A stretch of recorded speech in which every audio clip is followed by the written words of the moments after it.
నమస్తే, welcome to mecha 9 TV. ఒక మహానగరం సర్వేగంగా అభివృద్ధి చెందాలంటే ఆ నగరానికి గుండెకాయ లాంటి కనెక్టివిటీ ఉండాలి. ట్రాఫిక్ కష్టాలు లేకుండా జాతీయ రహదారులన్నిటినీ కలుపుతూ సాగిపోయే ఔటర్ రింగ్ రోడ్ ఆ నగరాల తలరాతనే మార్చేస్తుంది. హైదరాబాద్ అభివృద్ధిలో ఓఆర్ఆర్ ఎలాంటి సంచలనం సృష్టించిందో మనం చూసాం. ఇప్పుడు అంతకన్నా పగడ్బందీగా, అంతకన్నా పొడవైన ఓఆర్ఆర్ ఆంధ్రప్రదేశ్ రాజధాని అమరావతి చుట్టూ రూపుదిద్దుకోబోతోంది.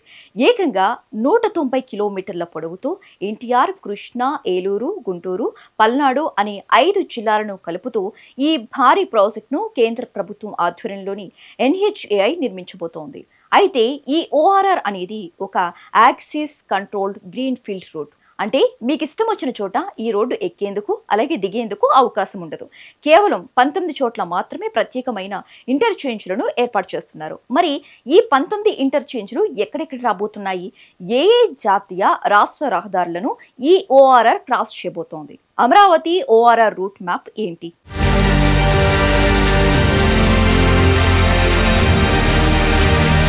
ఏపీ రాజధాని అమరావతి నిర్మాణ పనులు ఊపందుకున్న వేళ రవాణా రంగంలో ఒక విప్లవాత్మక మార్పుకు నాంది పడుతోంది.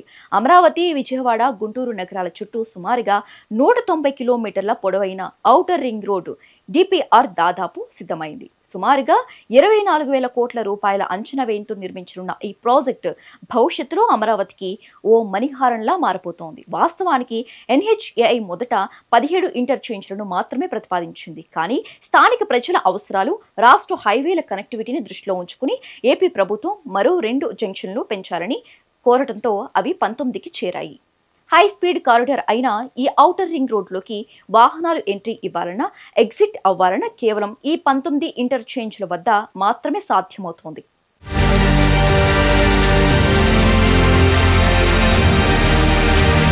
విజయవాడ హైదరాబాద్ నేషనల్ హైవేలో కంచికచర్ల సమీపం నుంచి మొదట ఓఆర్ఆర్ మొదలవుతోంది. ఇక్కడే తొలి ఇంటర్చేంజ్ నిర్మిస్తారు. అక్కడి నుంచి 4 కిలోమీటర్ల వద్ద పోనవరం సమీపంలో రెండో జంక్షన్ వస్తోంది.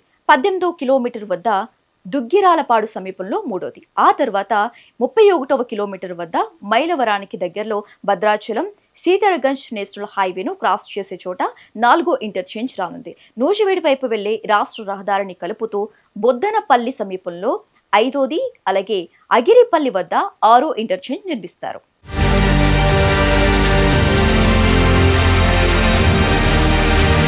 ఓఆర్ఆర్లో 66వ కిలోమీటర్ వద్ద పొట్టిపాడు దగ్గర కోల్కతా, చెన్నై జాతీయ రహదారిని ఓఆర్ఆర్ క్రాస్ చేస్తోంది.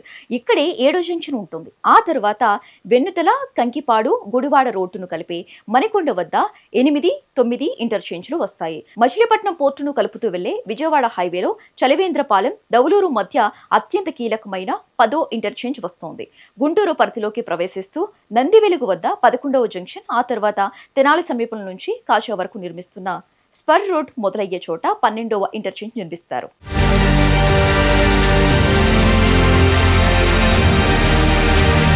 గుంటూరు బైపాస్ ను కలుపుతూ నారకోడూరు వద్ద 13వ జంక్షన్, ప్రత్తిపాడు రోడ్డులో పుల్లడిగుంట వద్ద 15వ జంక్షన్ నిర్మిస్తారు. మరోసారి కోల్కతా, చెన్నై హైవేను క్రాస్ చేస్తూ లింగాయపాలెం వద్ద 16వ పాయింట్, అనంతపురం రూట్లో మేడికొండూరు వద్ద 17వ పాయింట్, పెద్దకూరపాడు రోడ్లో బలుసుపాడు వద్ద 18వ ఇంటర్చేంజ్లు వస్తాయి. చివరిగా టెర్మినల్ పాయింట్ గా కాజా జంక్షన్ వద్ద ఈ ఓఆర్ఆర్ తన ఫైనల్ ఇంటర్చేంజ్ ను పూర్తి చేసుకుంటుంది.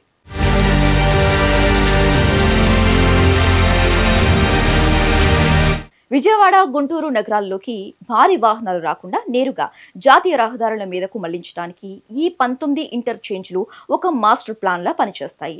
ఈ గ్రీన్ ఫీల్డ్ కారిడార్ పూర్తయితే గనక అమరావతి చుట్టూ ఉన్న ఆ 121 గ్రామాల రూపురేఖలు మారిపోవటమే కాదు, రియల్ ఎస్టేట్, ఇండస్ట్రియల్ హబ్లుగా ఈ ప్రాంతాలు అద్భుతంగా డెవలప్ అవుతాయి. కేంద్ర ప్రభుత్వం DPR కు ఆమోదం తెలపగానే భూసేకరణ పనులు ఊపందుకొనున్నాయి.